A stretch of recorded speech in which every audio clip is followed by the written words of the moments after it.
Rick Ross responds to Drake's diss song with champagne moments. It's getting crazy. This is Fresh Hip Hop Opinion with your guy Oleezeh. Don't forget to subscribe.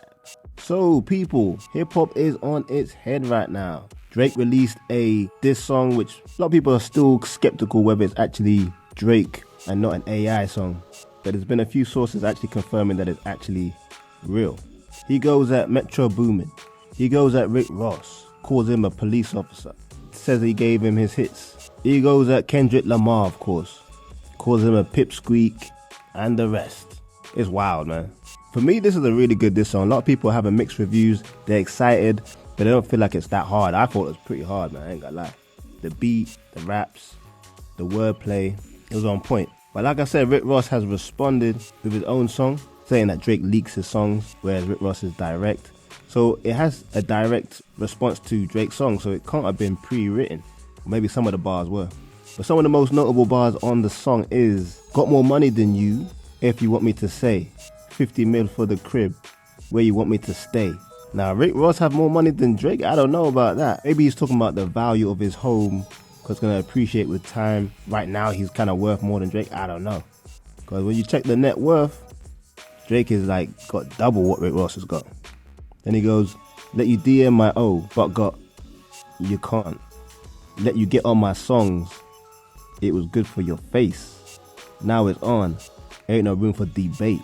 Drake on his diss song said how he gave Rick Ross all his big hits on the charts, which kind of is true, people. Let's keep it funky. And Ross was like, yeah, it made you look good to be on a song with me, which I can kind of see. It gave Drake a bit more like street cred a little bit.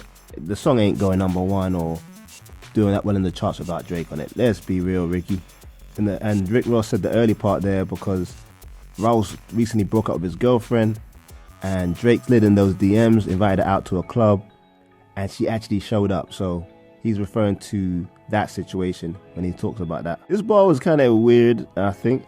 He goes, that's why you had an operation to make your nose smaller than your father's nose. And there are talks that Drake's nose was a bit more rounder, and its change is a bit more thinner now. So, hey, there might be some truth in that. I don't know. He's basically trying to say that Drake doesn't like being black or showing his black side in terms of his features. And this is probably the most revealing part of the whole song. He gives up the reason why Rick Ross and Drake ain't cool anymore. He says this, I unfollowed you because you sent the cease and desist to French Montana. You sent the police hating on my dog. Wow. I wonder what that's about. And that can't be the only reason why Rick Ross fell out with Drake. You don't just fall out with someone because they sent your friend a cease and desist. There must have been other things bubbling. That seems a bit fickle. Even though it's a serious thing, but it's like, you don't fall out fully with Drake unless there's other things that were bothering you. But overall, those were the highlights of the Rick Ross reply. I mean, like I said, I was just more impressed that he replied so quickly. The rest of the song is just based on, it's just him doing his gangster talk about weapons and people dying and what's all that mafioso stuff. Even the beat is hard, I ain't gonna lie. It's a very mafioso type of song. But yeah, Rick Ross definitely got to come a bit harder than that to get at Drake. And I'm sure he will. The people, I want to know what you lot think about what Rick Ross had to say in his reply to Drake's diss song.